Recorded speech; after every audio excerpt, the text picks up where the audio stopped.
સુરત શહેરમાં બીઆરટીએસ કોરિડોરમાં પ્રતિબંધ હોવા છતાં ખાનગી વાહનો ઘૂસી આવવાની ઘટનાઓ અટકવાનું નામ નથી લેતી।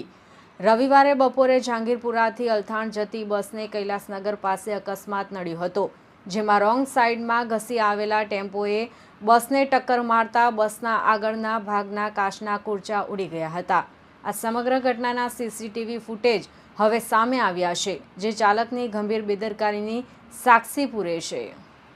રવિવારે બપોરે આશરે 3:55 આસપાસ જહાંગીરપુરાથી અલથાણ ટર્મિનલ રૂટની બસ તેના નિર્ધારિત માર્ગ પર જઈ રહી હતી।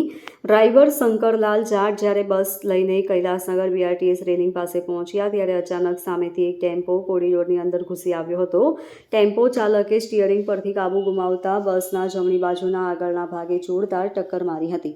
અકસ્માત એટલો ભયાનક હતો કે બસના કાચ તૂટીને રસ્તા પર વેરવિખેર થઈ ગયા હતા।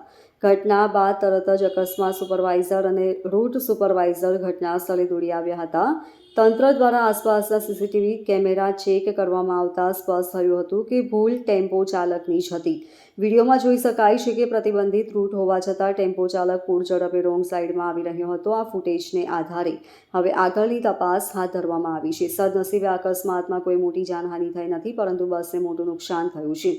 સ્થાનિક લોકોના જણાવ્યા મુજબ બીઆરટીએસ રૂટમાં અવારનવાર ખાનગી વાહનો ઘૂસી જવાની સમસ્યા બની ગઈ છે। ટ્રાફિક નિયમોના લીધે લીરા ઉડાવીને ટુ વ્હીલર અને ટેમ્પો ચાલકો શોર્ટકટ લેવા માટે કોરિડોરનો ઉપયોગ કરે છે।